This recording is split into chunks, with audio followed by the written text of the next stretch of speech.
Okay, we want to integrate this rational function, 2x plus 8 over x cubed minus 4x squared plus 4x.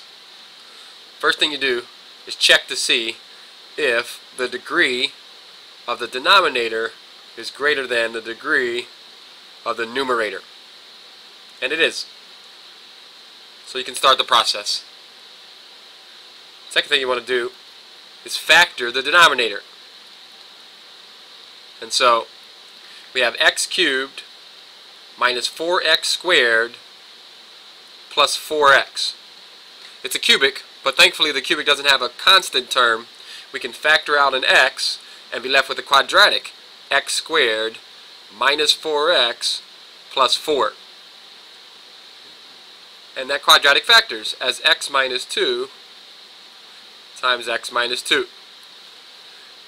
And so we have x times the quantity of x minus 2 squared is going to be how the denominator factors. Now, when you have a linear that's raised to a power, you must remember that when you go to find how to decompose it, you need a constant over the x, you need a constant over x minus 2, and then a constant over x minus 2 quantity squared. You have to represent every power from the power of the linear down to 1. And so we're going to find the constants a, b, and c that would decompose our fraction into these three fractions, and then just integrate each one individually. Okay, so now let's decompose the original fraction. We have to find the constants a, b, and c that would make that happen. And so we have 2x plus 8, the original numerator, should be equal to what you would get by trying to put back together these three fractions. You multiply by the parts from the denominator that they are missing. A is missing x minus 2 quantity squared. B is missing an x minus 2 and an x. And C is just missing the x. Okay, and these are over, the denominator. We'll just focus our attention on the numerator. These numerators should be equal now that we've forced the denominators to be equal. So what would make this true? We'd have to actually acknowledge that this is true for all values of x. And so it's true for all values of x. We're going to pick x smartly. First, we're going to let x equal 0. What it does for you is it kills any term that has an x in it, because it would be multiplying by 0. On the left hand side you get an 8, and on the right hand side we get a times a negative 2 squared. So ultimately we have 8 equals 4a, and it tells us that a is 2. Great. We know that a is 2. Now we're going to pick x again so that we can solve for the other constants. What we're doing is letting x equal the number that would make the denominator 0. What it does for you, it kills terms that have that term in it. X minus 2 is in the a term, it's in the b term, but it's not in the c term.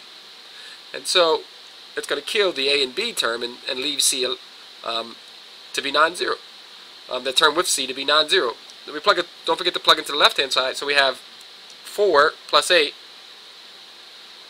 is equal to 2c, or that 12 is 2c, leaving you the fact that c is 6.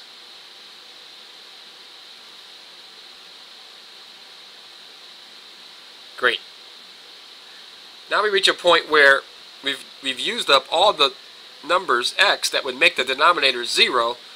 So the last one would just be pick a random x, one that is convenient though for you to evaluate, and I would choose something like x equals 1, something easy to plug in.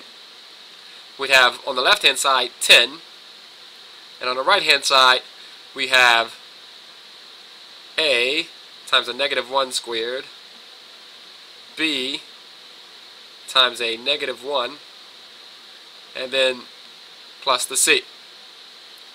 And so when we let x equal 1, the a, b, and c, the two other variables don't go away, but we know the values of a and c. So we have that 10 is equal to 2 minus b plus 6. Or we take this 8 here and ship it over. 10 is equal to 8 minus b, so 2 is equal to the opposite of b, and so it turns out then that b is negative 2. And now we have our three constants.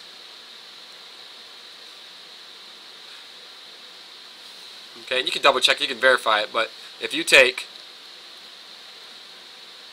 2 over x and add negative 2 over x minus 2 and add 6 over x minus 2 quantity squared, you'll end up with the original rational function 2x plus 8 over that multiplied out denominator.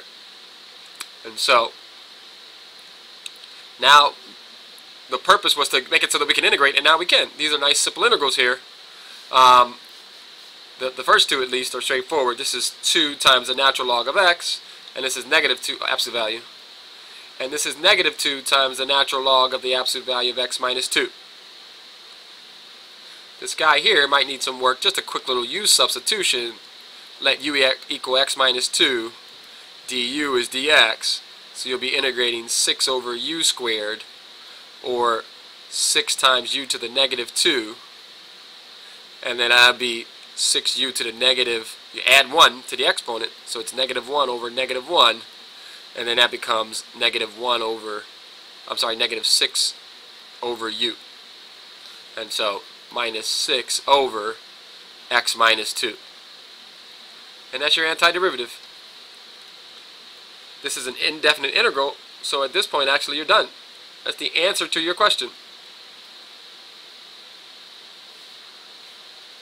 2 log x, absolute value, minus 2 log absolute value of x minus 2, minus 6 over x minus 2.